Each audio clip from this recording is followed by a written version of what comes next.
Tes, tes. Oke, halo. Selamat siang semua teman-teman semua ya. Semoga semua teman-teman di rumah masing-masing ya sehat selalu. Oke, hari ini kita ada pembahasan yang bagus banget ya, Pak Hardi. Ya, betul ya. Jadi selamat datang sebelumnya ya di acara kami ya. Jadi acara kami kali ini ya kita membahas tema tentang jantung ya, Mi ya. Betul ya? Ya, betul sekali. Ya, jadi teman-teman ini yang pasti ini acaranya akan sangat luar biasa sekali ya. Jadi pastikan teman-teman ikutin dari awal hingga akhir ya. Semoga bisa bermanfaat buat teman-teman semua di rumah ya. Seperti itu ya. Nanti di sini kita akan mengundang ya kesaksian kisah nyata ya, dari Bapak Hans dan Ibu Nyoman ya, serta nanti juga ada sharing dari dokter ya, dokter pakar kita ya. Spesialis bedah. Ya, spesialis bedah ya. Buat teman-teman ini akan ada yang bergabung lewat Zoom juga, ada yang bergabung lewat YouTube ya. Jadi selamat datang sekali lagi. Nah, sebelumnya mungkin kami perkenalkan diri dulu ya. Jadi kami berasal dari kami adalah distributor ya dari PT JMOA Bisworld Indonesia ya. Jadi kalau saya boleh kasih lihat sedikit dulu slide-nya ya. Jadi teman-teman juga ada gambaran gitu ya. Sebentar, saya siapkan dulu. Oke. Sebentar teman-teman ya, karena ini sambil operasi juga ya, mohon dimaklumi ya. Jadi hari ini topiknya tentang jantung ya. Kemudian kami berasal dari kami adalah praktisi kesehatan self healing ya. Dan kalau kami sendiri praktisi kesehatan self healing sudah 10 tahun lebih ya, Mi ya. Dan kami juga distributor dari PT JMOA Bisworld Indonesia ya. Nah, perusahaan ini perusahaan internasional ya. Kalau di Indonesia itu kantor cabangnya ada di Jakarta dan di Surabaya ya. Dan kami juga melayani pengiriman ke seluruh Indonesia ya, seperti itu. Nah, ini adalah kantor cabangnya yang ada di 20 negara lebih ya. Jadi melayani ke seluruh dunia juga ya, fantastik ya. Nah, itu sekilas perkenalan dulu ya dari kami ya. Nah, sekarang kembali lagi hari ini kan kita temanya adalah tentang penyakit jantung ya. Jadi kalau kita tahu, kalau saya boleh buka sedikit dulu, saya lupa. Jantung. Nah, tentang jantung ini, kalau kita lihat ya, jantung itu termasuk salah satu, bukan salah satu ya. Sekarang ini banyak yang terkena lah ya istilahnya. Betul. Menderita sakit jantung ya atau gagal jantung. Ya. Atau juga banyak yang serangan jantung bahkan di usia muda loh, Pak Hardi. Betul sekali. Ya, jadi kalau kita lihat ini, saya ambil tadi cuplikan dari internet ya. Data WHO menunjukkan bahwa lebih dari 17 juta orang di dunia setiap tahun ya meninggal karena jantung ya. Jantung memang penyebabnya macam-macam ya. Tapi intinya karena masalah di jantung ya. Nah, kalau baca yang di bawah itu ada tulisannya ya. Bahkan angka kematian serangan jantung pada umumnya masih tinggi di dunia, termasuk di Indonesia ya. Nah, data ini kalau data dari pemerintah Indonesia ya, data riset kesehatan dasar ya, itu setiap tahun meningkat jumlahnya. Ya penyakit ini. Dan penyakit ini yang paling bawah, teman-teman baca. Penyakit jantung merupakan salah satu masalah kesehatan utama dan penyebab nomor 1 kematian di dunia. Wow, serem juga ya. Ternyata jantung penyebab nomor 1 kematian di dunia loh. Dan kebanyakan bapak-bapak katanya ya. Iya, kebanyakan bapak-bapak ya. Kok bisa ya jantung? Nanti tanyakan sama dokter Sugeng kayaknya gitu. Kenapa dia pilih kasih penyakitnya ya?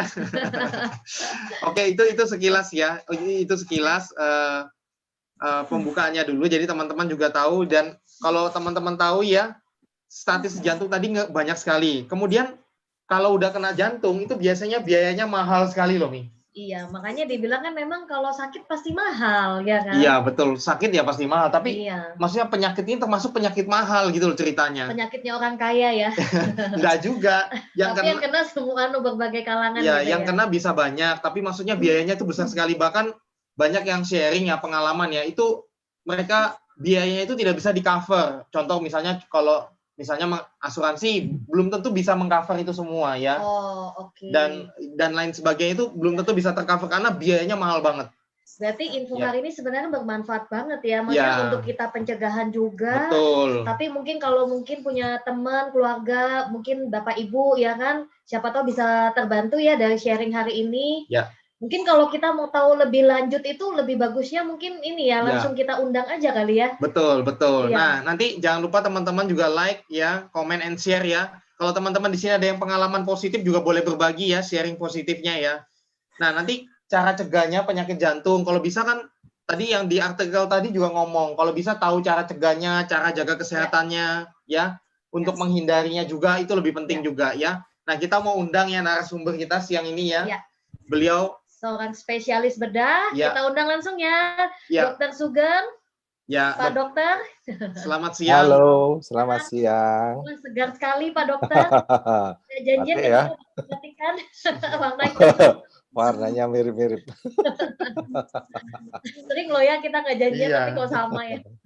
Betul. Nah, Pak Dokter tadi kan yang sesuai yang tadi kami sharing di depan ya, penyakit jantung adalah ternyata penyebab kematian nomor 1 di dunia loh. Ini menurut data ya, tahun 2015 ya. Kalau tahun sekarang saya nggak tahu ya. Iya. Pendapat dokter gimana, Dok? Ya, sampai sekarang sih memang jadi tantangan ya, tetap jantung memegang peringkat utama. Nah, kita lihat screen-nya ya. Ini jantung yang khusus ya, yang didapat, penyakit jantung yang didapat ya. Kita lihat kembali ke zaman waktu anak-anak ya. Ya. Ya, kebanyakan. Mungkin Pak Dokter nanti suaranya lebih nyaring dikit Pak Dokter ya, maaf ya. Supaya juga ya lebih jelas. Maaf Pak Dokter. Nah, kita lihat ini ya. Loh kok ini?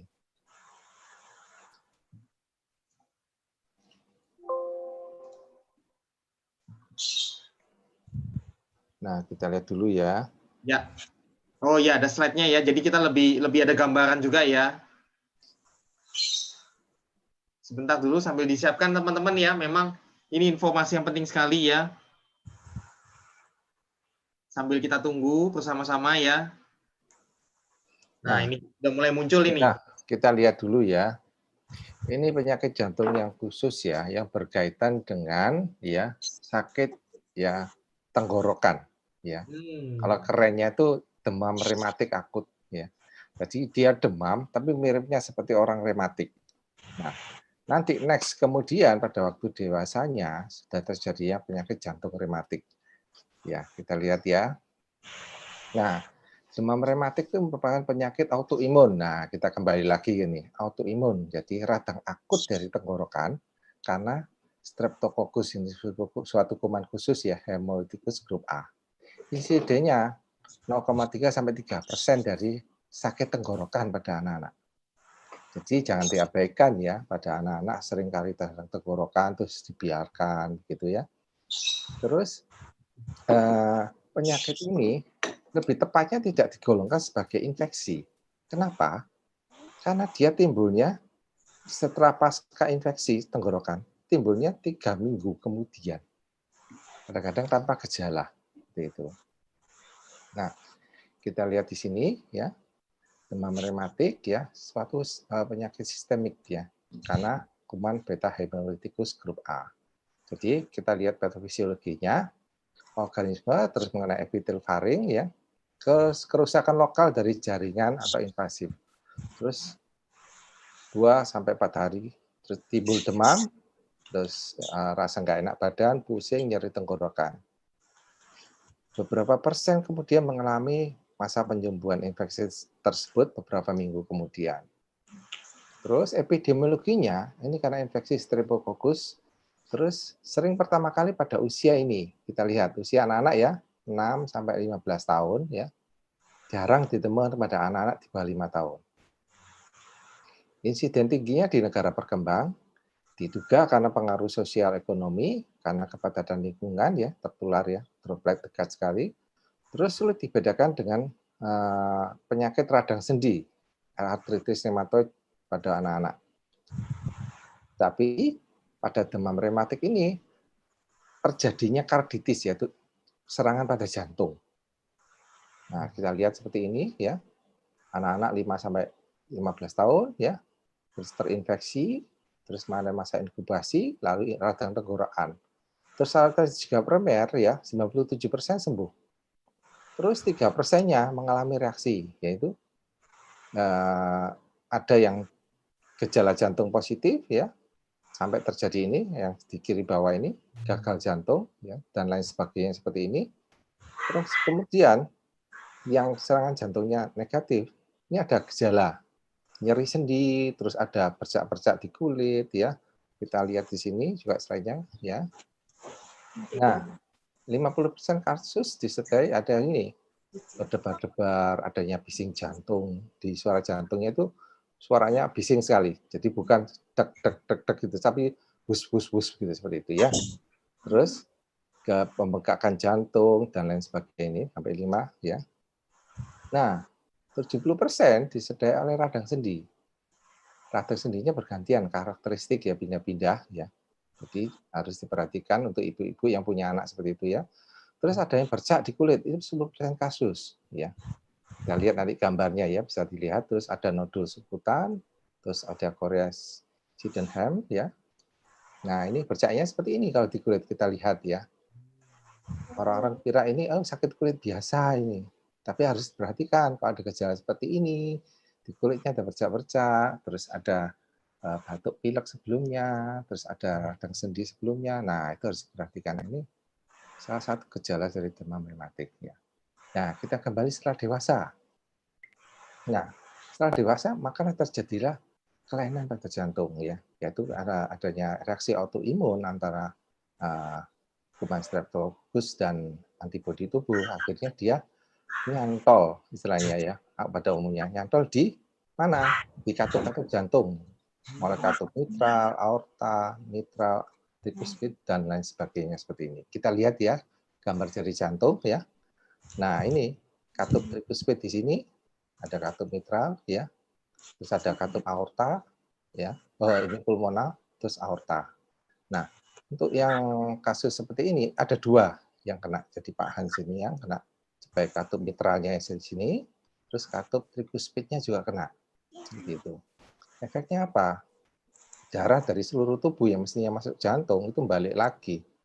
Makanya darahnya nggak sempurna larinya, sehingga kakinya bengkak dan sebagainya. Kemudian dari sini juga gitu. Darah yang mestinya dialirkan ke tubuh, balik lagi.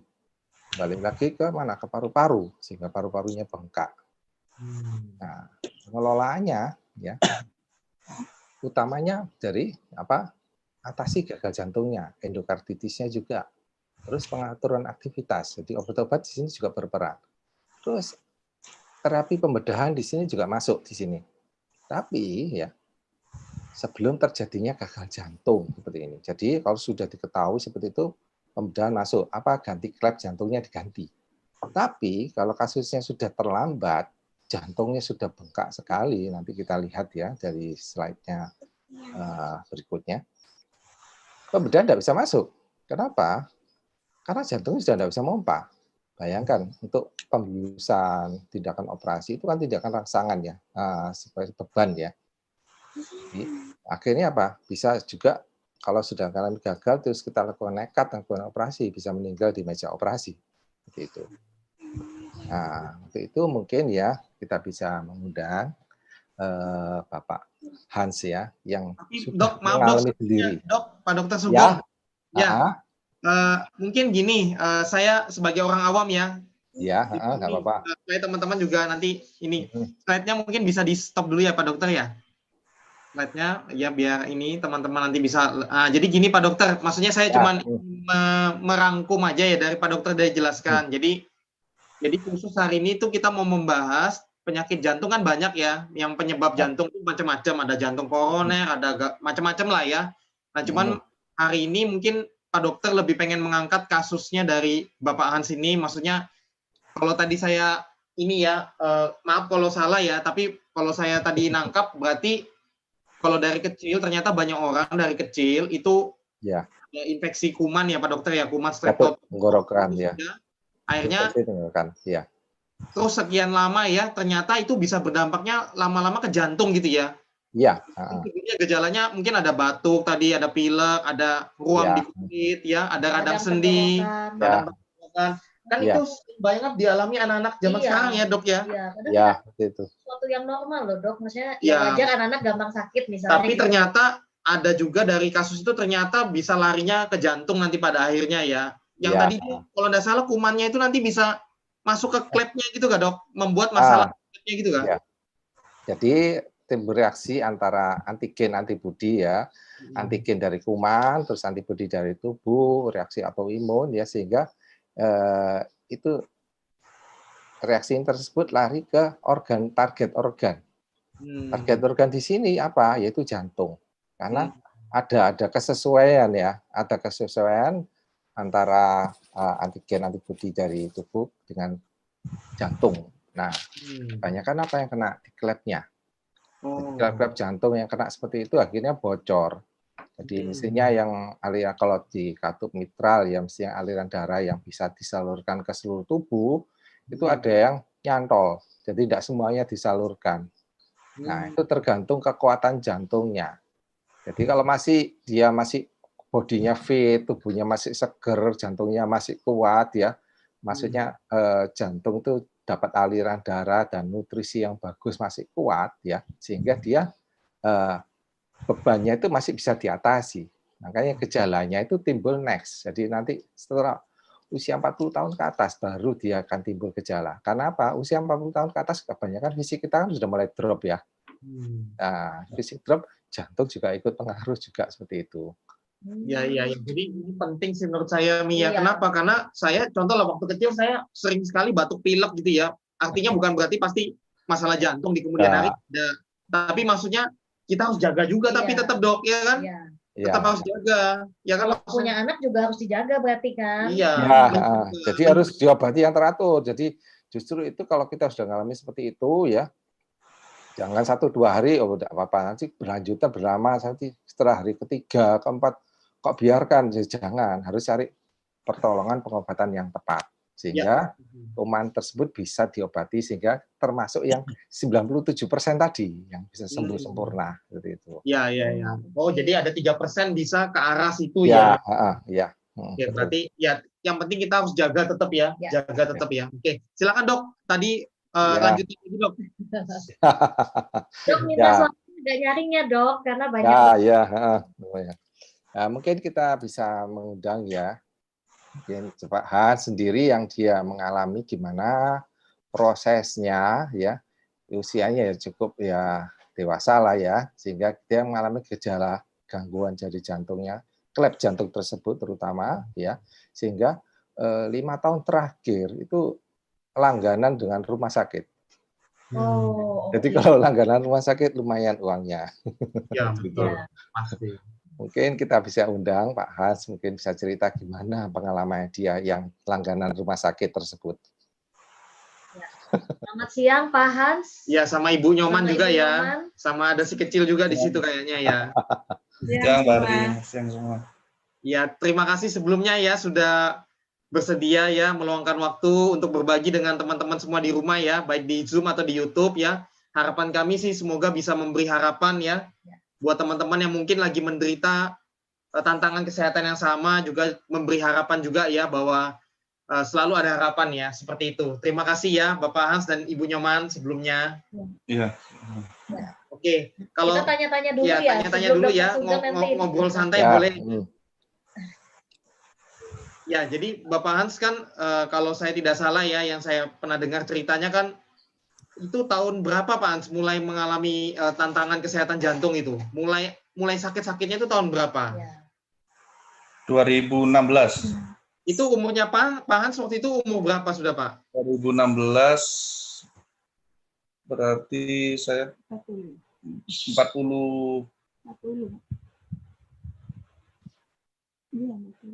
Iya, 40 ya. 41-an. Itu sebelumnya sehat-sehat aja. Maksudnya sebelum itu sehat-sehat aja, enggak ada sehat-sehat aja. Sehat. Saya waktu kecil yang benar yang diceritakan Dokter Sugeng tadi itu Pak Ardi. Ya. Itu waktu masih kecil di usia 5 tahun itu sampai SMA kalau nggak salah. SMA itu sering bersin, tiap bangun pagi itu bersin. Oh gitu. Tiap bangun pagi bersin.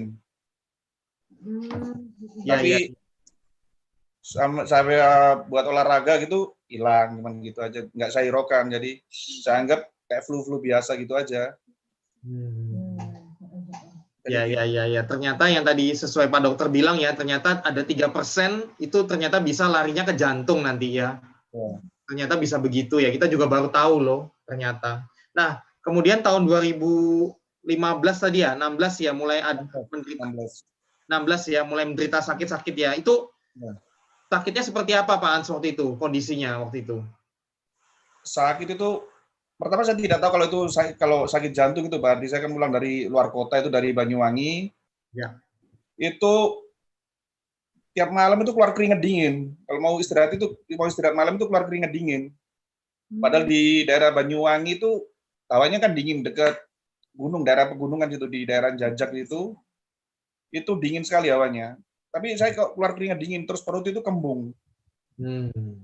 Saya minum Sprite, tapi kok nggak keluar angin gitu loh. Dan terus tidur itu nggak enak rasanya.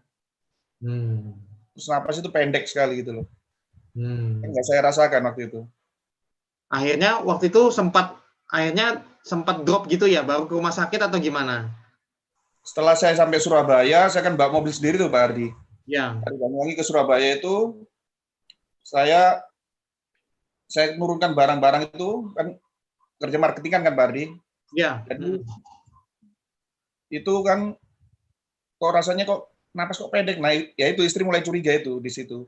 Saya dipaksa masuk rumah sakit. Dan napasnya kok nggak enak gitu kelihatannya.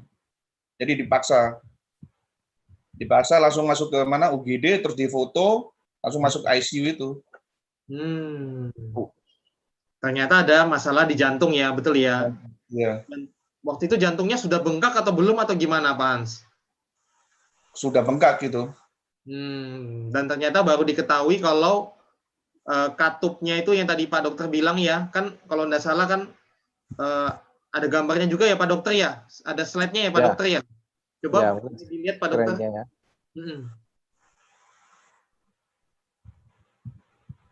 Jadi ternyata katupnya ya, itu dua-duanya ya. ada tantangan ya.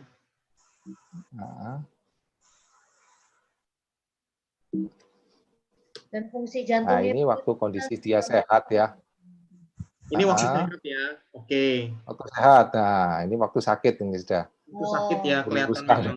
Ya, lagi sakit. Badannya turun banyak ya, Dok ya? Ya, turun banyak sekali. Yaitu karena fungsi jantung memompa darah untuk mengantarkan nutrisi oksigen ke sel-sel semuanya terganggu sehingga makanan apa itu tidak sampai ke sel ketujuannya. Nah, jadi kurus ini ya. Kurus banget. Jadi kurus sekali ya waktu itu ya. Turun berapa kilo ya waktu itu Pak Hansnya? Turun banyak itu, Jimmy. Jadi berat badan saya tuh turun 35 kilo. Dari berapa? Dari awalnya berapa? 75? 90 lebih pokoknya, 90 berapa ya, saya lupa. Jadi sisa 50-an kilo aja ya, 50-60 kilo ya. Ya. Ya. Kemudian saya lihat ini ya. Ya. Nah, ini kenapa jantung manusia ya ini darah dari seluruh tubuh masuk ke jantung ke serambi kanan ya, masuk ke bilik kanan, terus dipompakan ke paru-paru. Nah, ini klep di sini yang mengalami gangguan. Bisa lihat ya, panak saya yang saya putar ini. Ya. Terus kemudian, nah darah dari paru-paru kembali ke jantung kan, ya. Nah, ke serambi kiri, ya. Nah, ini ada klep juga, ya. Nah, klep yang serambi kiri ke bilik kanan kiri ya. Nah, ini klep ini juga bocor akhirnya. Jadi mesin darahnya dipompa ke aorta ngalir seluruh tubuh, ada yang balik lagi ke paru-paru seperti itu. Nah, kalau yang seluruh tubuh juga begitu, ada yang mesin dipompa kembali ke paru-paru, tapi dan balik ke sistem aliran darah tubuh akhirnya. Jadi venanya juga membengkak. Akhirnya apa gejalanya Pak Hans ini? Kakinya bengkak semuanya. Jantungnya juga bengkak, sesak jadi nafasnya. Makanya tadi ada gejalanya seperti itu, ya. Nah, kita lihat dari ekonya itu udah kelihatan seperti ini. Jadi ini TR ya, tricuspid jadi ya. Terganggu. Terus yang sebelah kanan mitralnya juga terganggu seperti ini, lihat. Tercampur gitu ya. Nah, kita lihat ya ini. Nah, kejadian dari Pak Hans ini karena dua klep ya, tricuspid dan mitralnya ini kena, akhirnya jantungnya membengkak seperti gini. Iya. Nah, jadi jantungnya tipis. Makanya sudah seperti kejadian seperti ini sudah namanya dekompensasi kurdis ya, dekom ya, jadi gagal jantung. Nggak ada yang berani operasi, Pak. Iya, betul. Jadi ya Pak Hans ini lumayan dapat obatnya. Ya, obatnya 12 macam bahkan lebih ya. Ini dari hasil Eko yang 2018 ya, 26 Februari. Itu ejection fraction-nya jadi 24%. Tapi sebelumnya, waktu awalnya ya, yang sakit tadi 2016 itu tinggal 16%. Nah, ini sudah ketemu saya ini. Berarti ada perbaikan ya, Dok? Ada perbaikan. Mulai ada perbaikan waktu itu. Nah, nanti akan cerita yang menarik ini nanti kita bisa dari Pak Haji bagian bisa cerita yang lebih menarik lagi. Kenapa itu? Nah ya. Nah, kita lihat dari foto toraknya ya. Itu jantungnya besar seperti ini. Jadi jantungnya sudah molor aja. Jadi kalau jantungnya sudah molor, dia tidak bisa mompa, tinggal cuma gerak-gerak getar-getar aja seperti itu. Nah, kita lihat yang 1 Maretnya, obatnya segitu banyaknya itu ya. Dilingkari 1, 2, 3, 4, 5, 6, 7, 8, 9, 10, 11, 12, 13, 14, waduh, 15. Ini kenyang.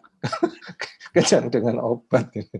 Nah, terus kemudian, ya yang terakhir ini 2019, 10 Juli. Nah ini, life ejection fraction-nya itu naik sudah jadi 33%. Jadi sebelumnya yang awal yang ketemu saya itu, saya hilang slide-nya ya, itu 16%, sekarang 24%, terus sekarang naik jadi 33%. Normalnya seusia Pak Hans ini ejection fraction-nya, EF-nya ya, left ventricle ejection fraction-nya itu 50%. Jadi hampir mendekati normal. Jadi kalau dari yang 16 atau 18% ya naik sekian itu ya berarti sudah naik 100% begitu. Ya, nah ini betulnya kelihatan lebih seger lagi. Oh iya, kelihatan udah sehat. Iya, nah, mungkin kita bisa lihat ceritanya gimana Pak Hans prosesnya seperti itu ya. Lagi. Boleh kita kembali lagi ke Pak Hansnya. Mungkin boleh dari Pak Hans dan Bu Nyomannya juga kali ya, karena kan menurut saya di balik perjuangan untuk sehatnya Pak Hans juga ada istri yang luar biasa ya, dan keluarga yang luar biasa ya, yang ibaratnya gini, yang kepengen banget untuk bagaimana Pak Hans ini sehat kembali gitu loh, seperti itu. Ya, jadi kalau tadi saya simpulkan juga tadi awal 2016 mulai sakit, kemudian keluar masuk rumah sakit ya. Boleh cerita enggak keluar masuk rumah sakitnya itu berapa lama? Biasanya masuk rumah sakit, keluar lagi, masuk lagi itu berapa lama biasanya? Mungkin dari Bu Nyoman kali yang cerita ya. Selamat siang semua ya. Ya, selamat siang. Awalnya suami saya itu dia sakit nggak ngerti, nggak dirasa. Terus tiba-tiba datang itu ya itu tadi.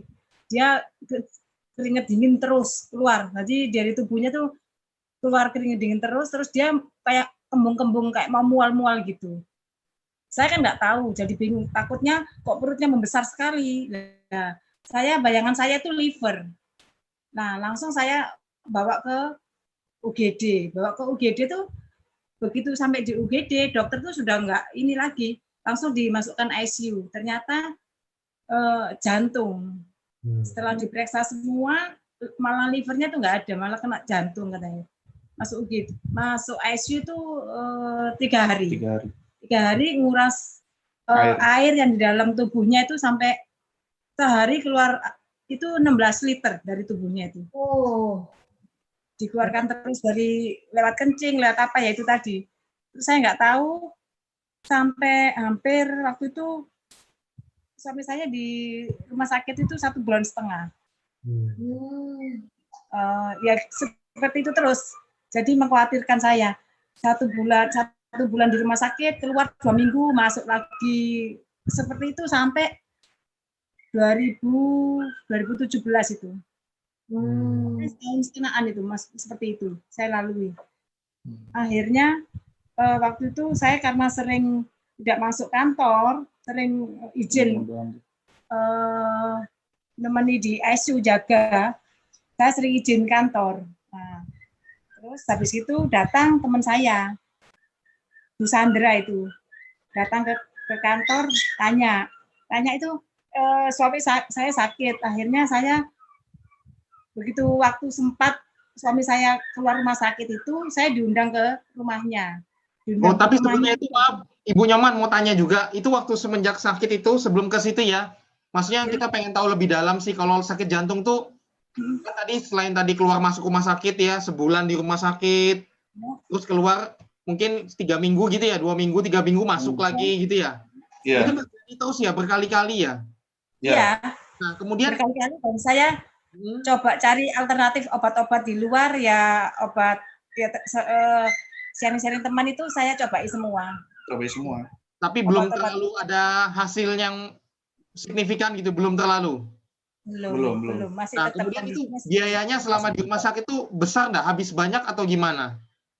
Tahu sendiri kalau sakit jantung yang tadi Pak Ari bilang, biayanya yang sangat itu nggak usah diomong lah ya. Kalau biayanya seperti itu, saya sampai ya jual yang bisa saya jual ya saya jual. Kebetulan saya punya mobil ya itu saya jual.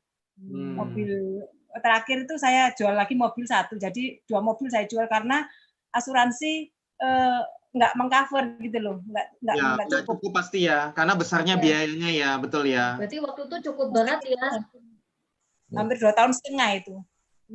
Dengan kondisi yang sama aja. Saya cuma berpikiran gini, kenapa waktu di rumah sakit itu ini menurut saya ini obatnya diganti gini, ganti gitu. Mungkin sempat punya pikiran negatif saya terhadap dokter. Apa suami saya dipakai percobaan atau seperti apa? Saya nggak ngerti waktu itu.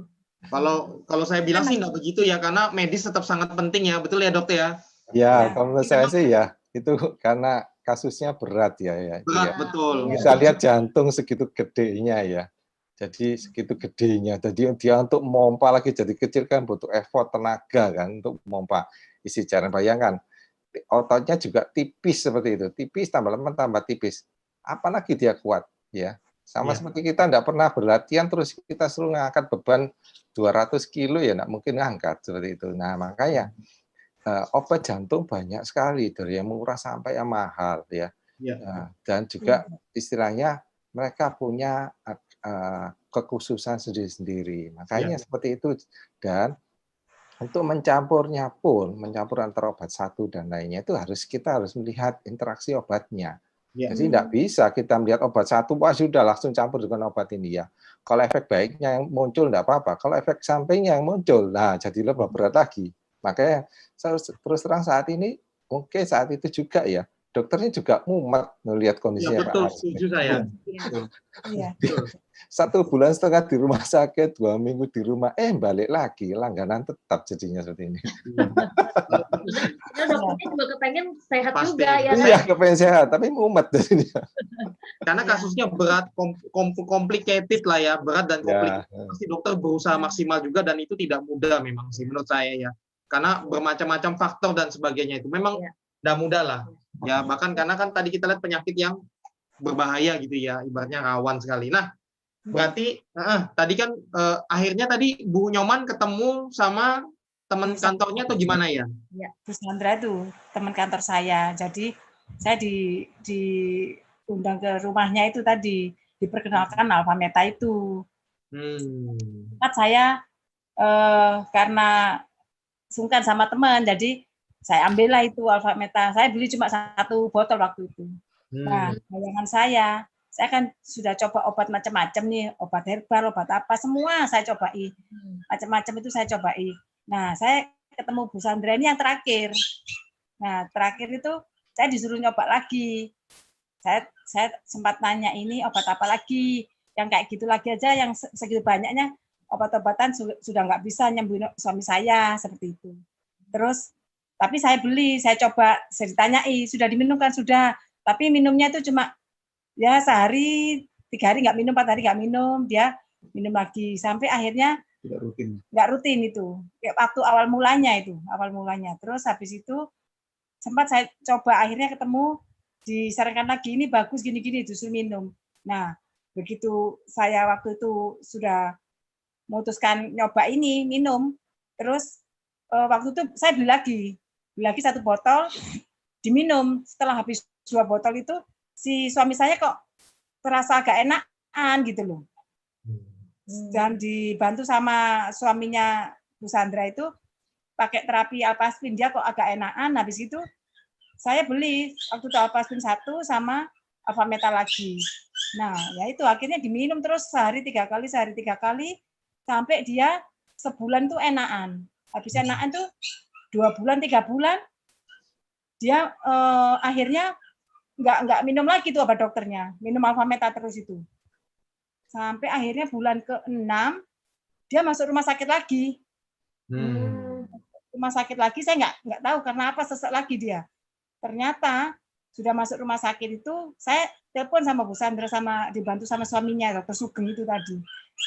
Saya ditanya, kenapa gini-gini kok masuk rumah sakit lagi?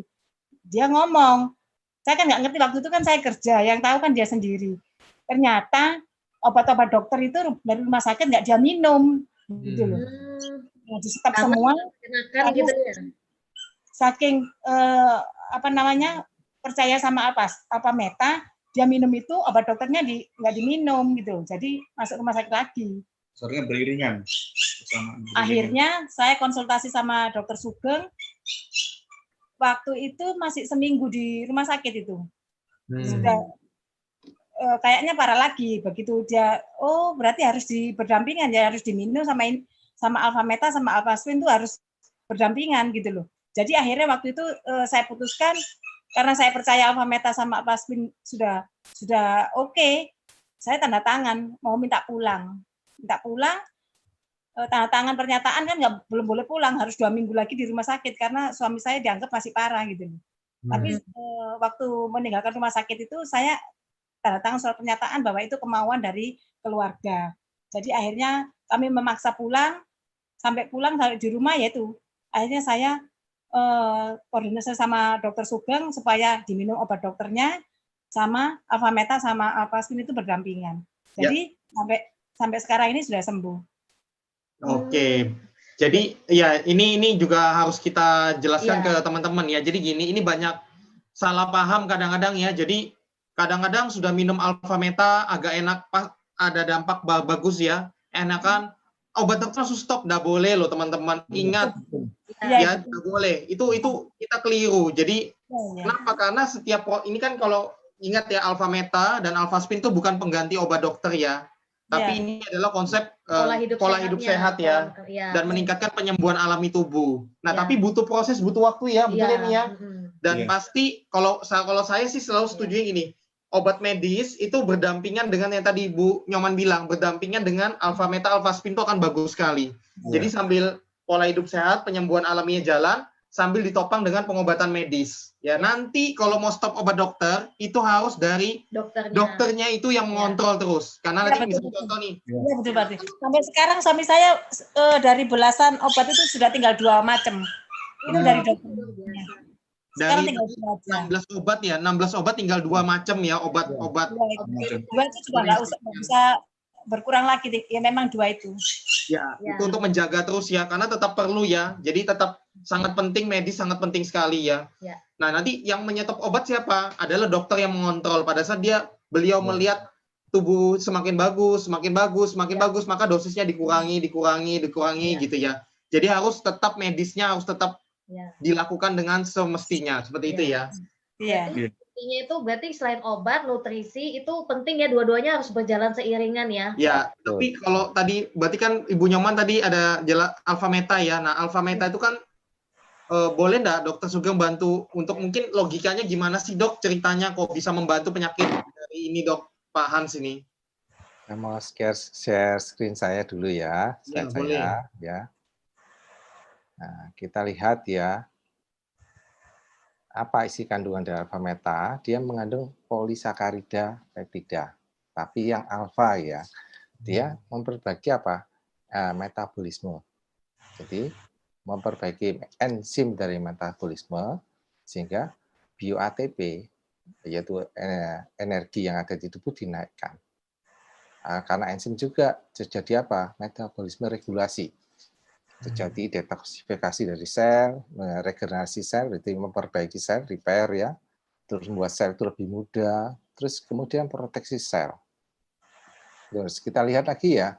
Nah, Alpha meta membuat balance dari metabolik, ya, mengurangi radikal bebas dan juga efek dari radikal bebas tersebut, terus juga mencegah jadi inflamasi seperti pembekakan atau radang gitu ya. Nah, bagus sekali. Terus kemudian kita lihat ya dari uji klinis dari alpha meta dia meningkatkan itu berapa persen ATP?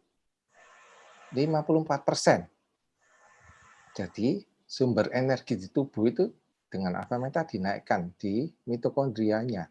Jadi 54% lebih tinggi. Seperti itu ya.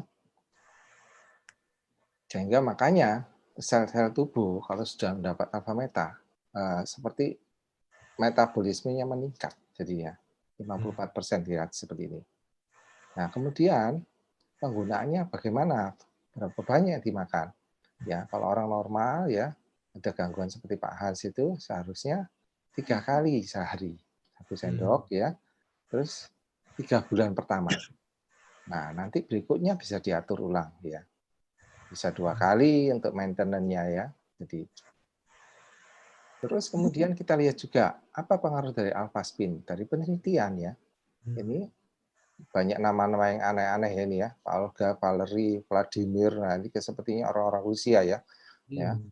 Nah, mereka melakukan penelitian pengaruh dari alpha spin tersebut terhadap air dan darah manusia. Nah, dari pengaruh air, dia melihat dari air yang jelek seperti ini, molekulnya ya, yang jelek seperti ini, jadi telah melewati alpha spin, jadi molekulnya bagus seperti ini, heksagonal. Nah, tubuh kita kan terdiri dari air juga kan, 90% juga kan ya. Nah, kita lihat juga apa pengaruh alpha spin terhadap sel darah. Dari orang Rusia juga meneliti tadi ya. Jadi, kalau sebelum sel darahnya itu istilahnya terbentuk seperti gantet semuanya atau bahasa kerennya rouleau formation ya. Nah, ini. Nah, kalau sudah lengket-lengket seperti ini, permukaan sedangkan sel darah merah kan permukaannya harus luas kan dibutuhkan untuk mengangkut oksigen.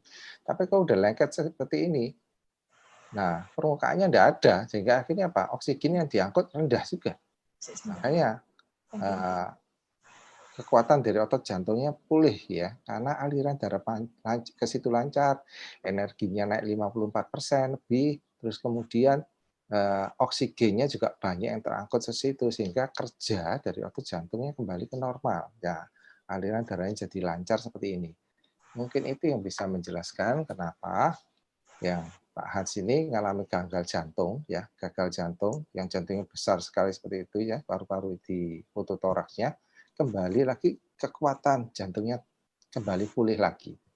Satu, karena dia dapat energi dari alfa polisakaridanya itu sehingga produksi energi ATP dari mitokondria naik ya, lebih dari 54%. Terus kemudian alpha spin juga membuat struktur molekul air ya, sehingga sel-sel darahnya kembali lancar seperti ini ya. Apa yang dimakan dia tersalurkan dengan lancar ke sel-sel dan otot-otot jantung. Makanya fungsi jantungnya kembali lagi ke normal. Seperti ini. Meskipun kremnya tetap ada, tapi ya itu tadi, fungsinya jantung dibuat lebih bagus lagi, dibuat lebih mudah lagi, free radikalnya juga berkurang, kemudian oksigenasi jadi lancar, terus mitokondrianya dapat energi lagi, lebih dari 54% seperti itu. Makanya naik dari fungsi jantungnya dari yang 16, 24 naik terus jadi sampai 33%. Mungkin itu yang bisa menjelaskannya. Oke, baik. Cukup jelas ya Pak Dokter ya, luar biasa. Jadi selain medis tadi dengan dibantu oleh alpha meta ya, makanan pokok sel yang terbuat dari ekstrak kulit ari beras merah tadi ya, dan juga terapi alami dengan menggunakan alpha spin itu membantu sekali dari jantungnya Pak Hans itu ya. Kalau tadi kan saya sempat dengar waktu sakit-sakitnya itu kondisi jantungnya, kalau usia Pak Hans kan tadi bilangnya Pak Dokter tuh biasanya 50% sudah bagus ya. Karena kan sesuai umur kan kondisi jantung tidak mungkin bisa 100% ya. Nah, untuk umur Pak Hans itu biasanya 50%. Nah, terus pada saat sakit, tadi saya dengar jatuh sampai 16%. Terus kakinya bengkak, yang saya pernah dengar ya, kakinya bengkak, terus jantungnya bengkak. Kemudian kalau tidak salah, pinggang ke bawah itu juga keras ya, kalau tidak salah ya. perut itu bengkak Pak Ardi. Jadi perut itu sampai saya ingat itu di suntik lambung ya. Iya. Terlalu keras sekali. Dari mulai perut sampai ke ujung kaki itu kayak nggak ada aliran darah. Jadi keras, kayak kalau saya pegang tuh kayak istilahnya kayak semen itu, cor-cor itu loh. Keras sekali, memang nggak bisa dipegang. Jadi nggak ada, kayak daging mati itu loh kerasnya, tapi bengkak. Karena aliran darahnya kan kacau semua ya, karena jantungnya tidak normal gitu ya. Itu berarti sudah ngalamin gagal jantung ya Pak Dokter Sugeng ya berarti ya? Ya, itu. Dan kalau boleh, maksudnya gini Pak Dokter, kalau sudah gagal jantung itu kan mau dioperasi tadi juga resikonya besar ya, bilang Pak Dokter ya. Berarti Ya, ibaratnya kan kemungkinan survive-nya kecil sekali ya Pak Dokter ya. Kalau di luar sana biasanya kecil sekali ya Pak Dokter ya, betul ya? Ya, saya bahkan menjumpai ada 2 ya, pernah saya jumpai seperti ini ya. Tapi kalian katupnya single, 1. Kalau Pak Hans kan 2. Jadi kanan kirinya udah kena. Kalau yang saya jumpai itu kebanyakan yang kiri, katup mitralnya itu yang kena. Nah, waktu saya lulus pertama kali ya saya beri obat-obatan aja. Tapi ya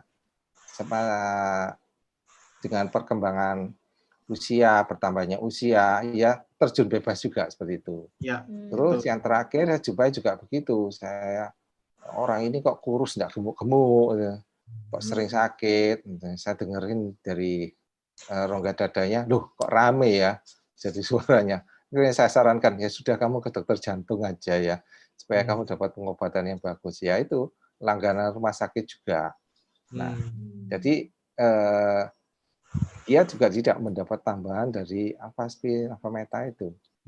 Sehingga akhirnya apa ya, juga terjun bebas seperti itu. Ya, betul. Karena memang nggak bisa diapa-apain, mau diapakan. Ya, karena jantungnya sudah gagal ya katupnya. Terjun bebas itu meninggal maksudnya ya. Iya, betul. Ya. Halusnya aja jangan.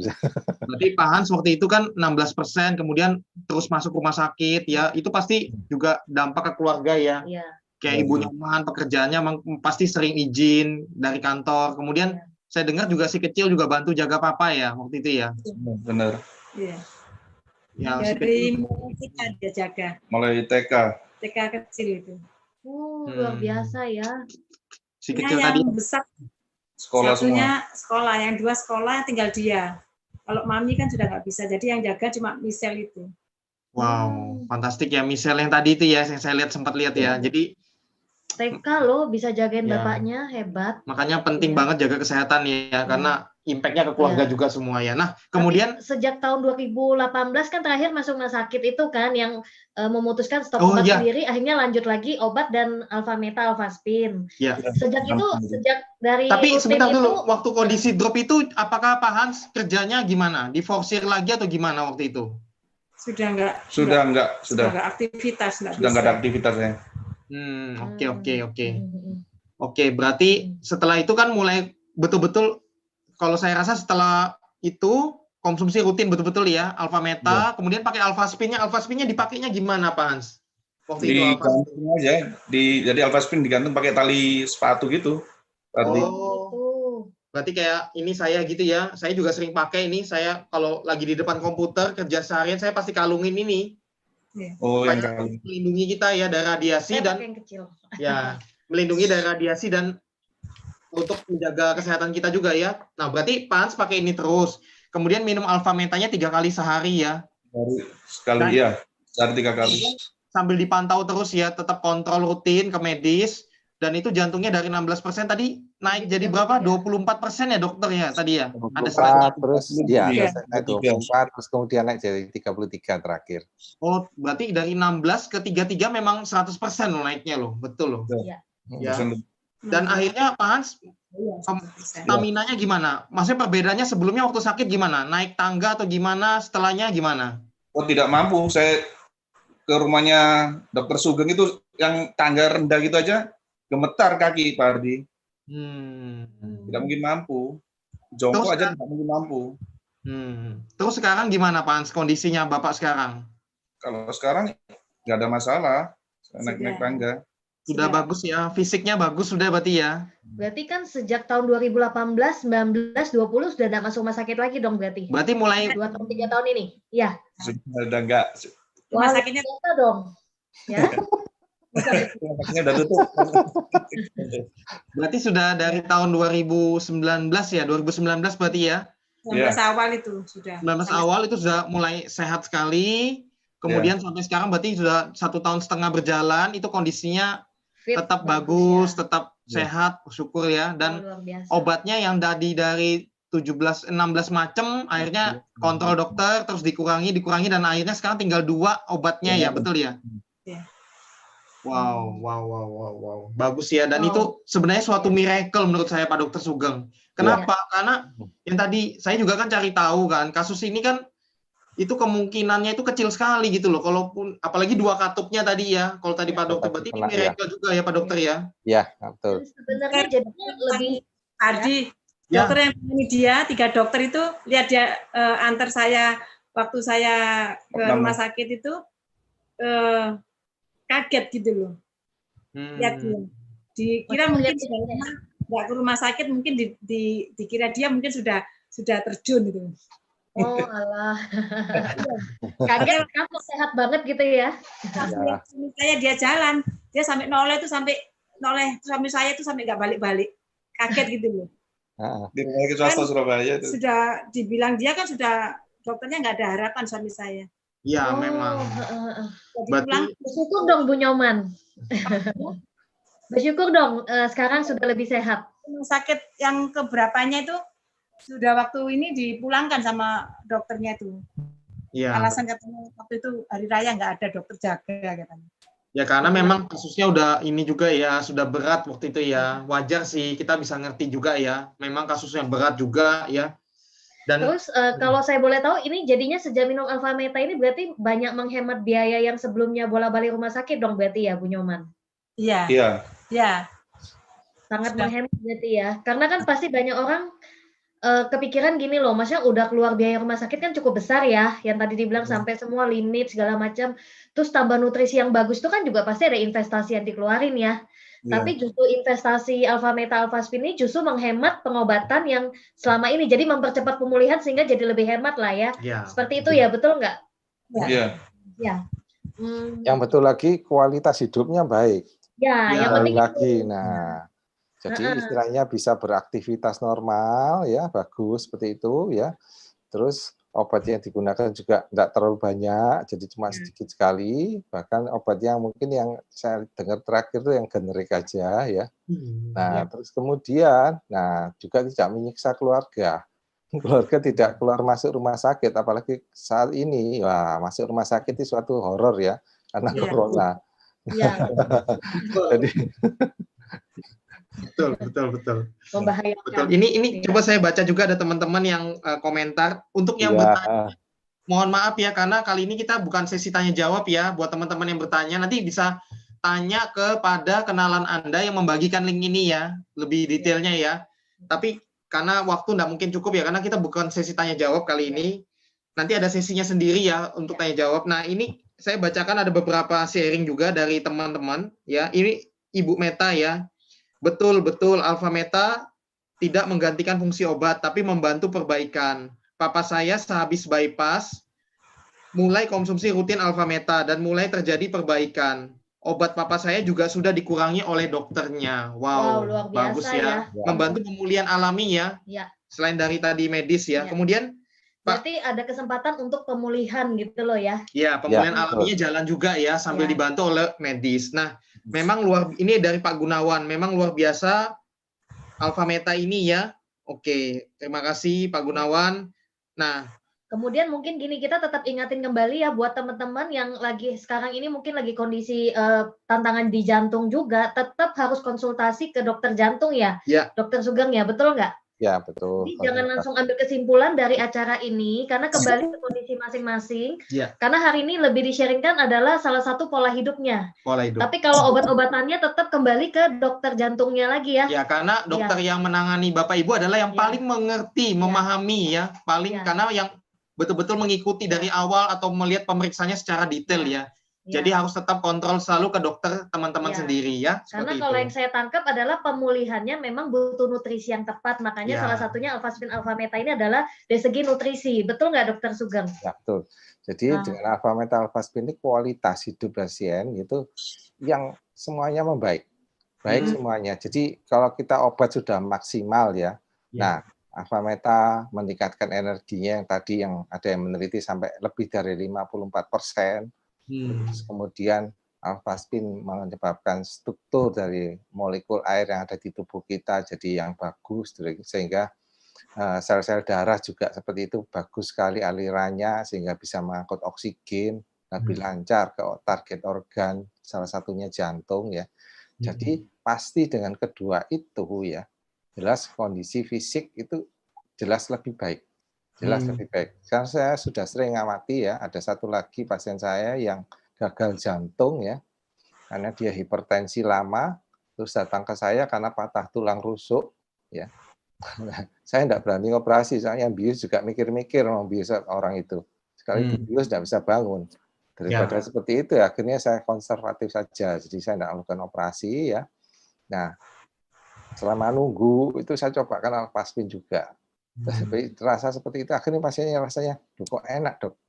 Jadi saya bisa bernapas bebas seperti itu. Kemudian dia bisa jalan lebih cepat, lebih lancar, terus jalannya lebih jauh. Itu berarti kan memperbaiki kualitas hidupnya. Otomatis kalau kualitas hidupnya lebih baik, penyembuhannya juga meningkat, obat dokternya juga membantu, akhirnya pemulihannya maksimal. Betul ya dok ya? Ya, betul sekali. Setuju banget. Jadi memang zaman sekarang ini kita sangat terbantu ya dengan adanya kemajuan di bidang kedokteran, terus kita juga kemajuan di bidang alami. Itu dua-duanya akan sangat maksimal. Nah, oke.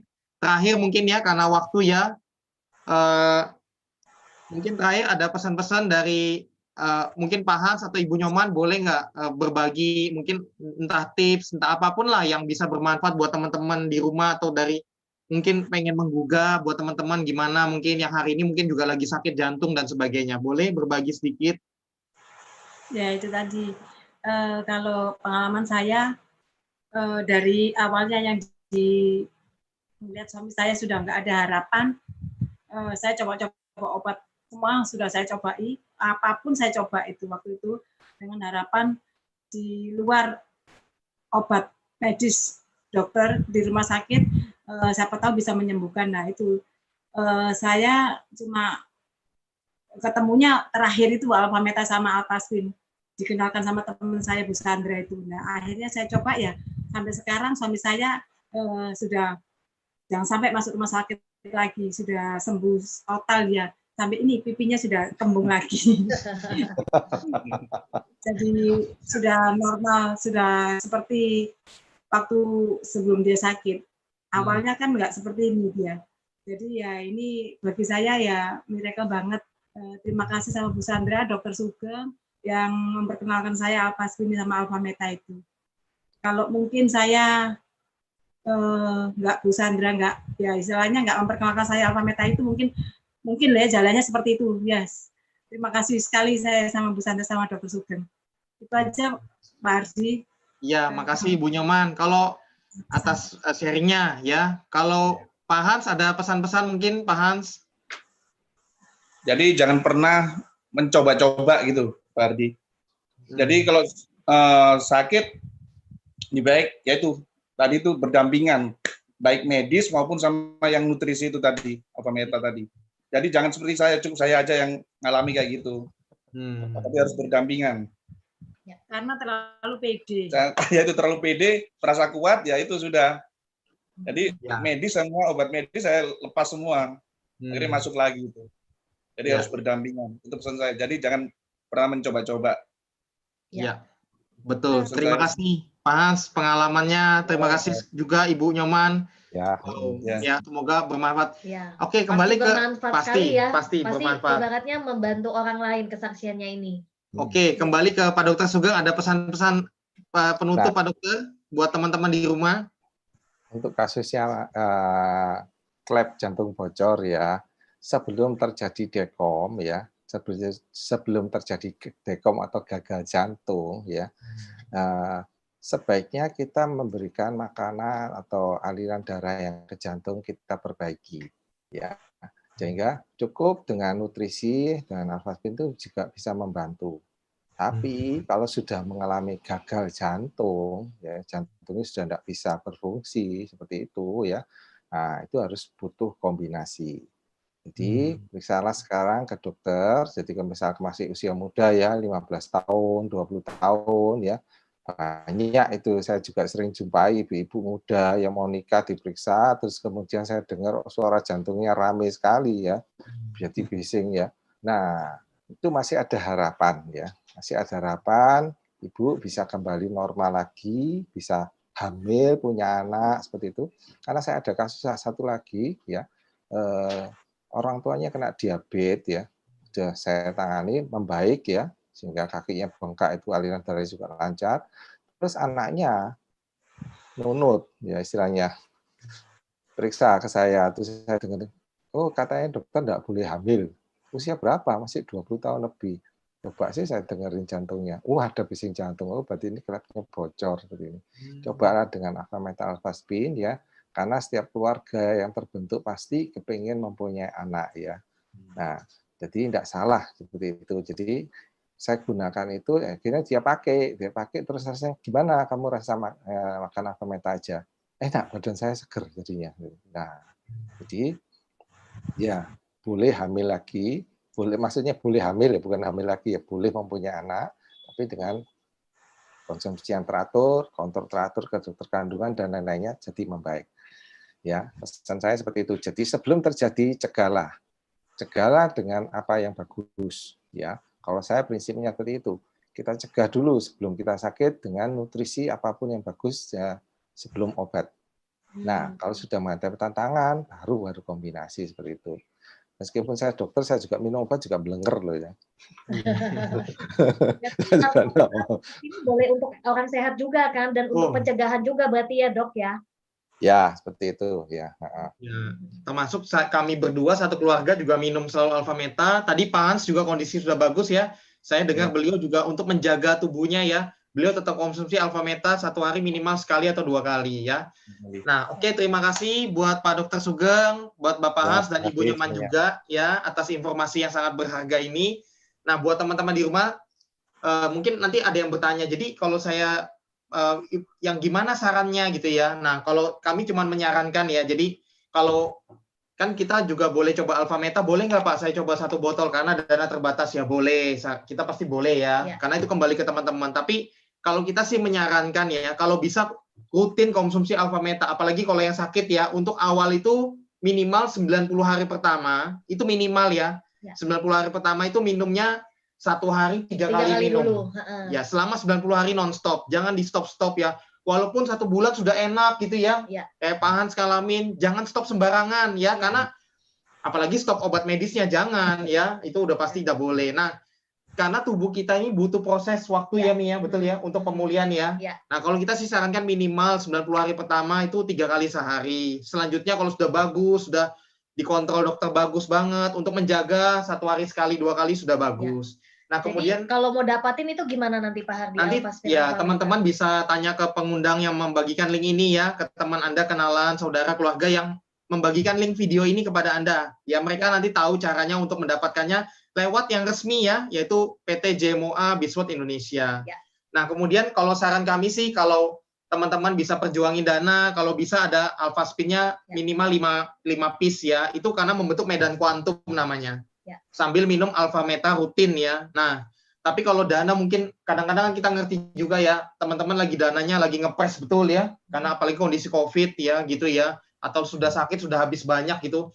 Minimal sih kalau bisa punya Alfaspin juga, minimal 1 sudah sangat lumayan untuk sekali. Awal ya, untuk awal 1 dulu nggak apa-apa, ya. P3K-nya dulu P3K, minimal ya. Misalnya contoh nih, kalau kita sering kasih saran biasanya minimal 1 Alfaspin sama 6 botol Alfameta, itu bagus sekali. Ya, jadi Alfametanya bisa 3 bulan, rutin minum ya 1 hari 3 kali, sambil pakai Alfaspinnya buat terapi terus setiap hari. Betul ya Mi ya? Seperti itu aja mungkin dari kami ya teman-teman.